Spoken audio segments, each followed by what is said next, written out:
Off the top, a rally for change in Little Havana tonight. Hundreds gathered at the Bay of Pigs Memorial in the aftermath of Fidel Castro's death. In Cuba, Castro's ashes are on a symbolic journey, traveling across the island nation to the eastern city of Santiago de Cuba. People are lining the streets to catch a glimpse of his remains.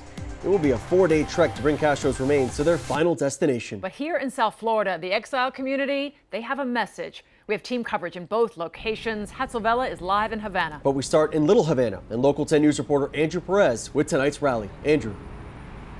We saw a very large crowd. We saw a passionate crowd. For many here in South Florida, this is very personal. It all began here around the Bay of Pigs Memorial in Little Havana and just quickly evolved into this large rally for change.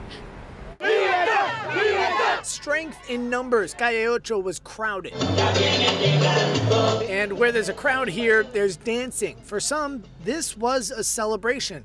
We saw strong anti-Castro signs just about everywhere, up and down 8th Street in Miami. Even this skeleton in a wheelchair. Cuban exiles gathered following the death of Fidel Castro. I have outlived Castro. Finally, I live to see this day. Pain and suffering makes you passionate.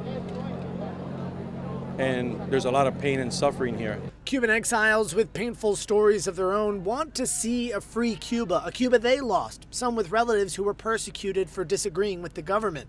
For hours, locals spent the night dancing on Calle Ocho, a small show of freedom assembling in the street. So despite a lot of the posters out here, or even newspapers like this being passed around, people out here saying that this is more than just a celebration, more than just a block party. This is a chance for people here to spread their message, specifically to the people in Cuba.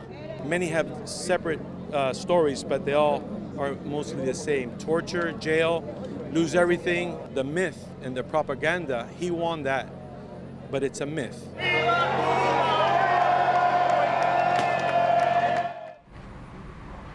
So some hoping that an event like this would inspire the Cuban people really to assemble. We have been hearing word throughout the day of another possible rally this weekend. We'll keep you posted. We're live in Little Havana tonight. I'm Andrew Perez, Local 10 News. Yeah.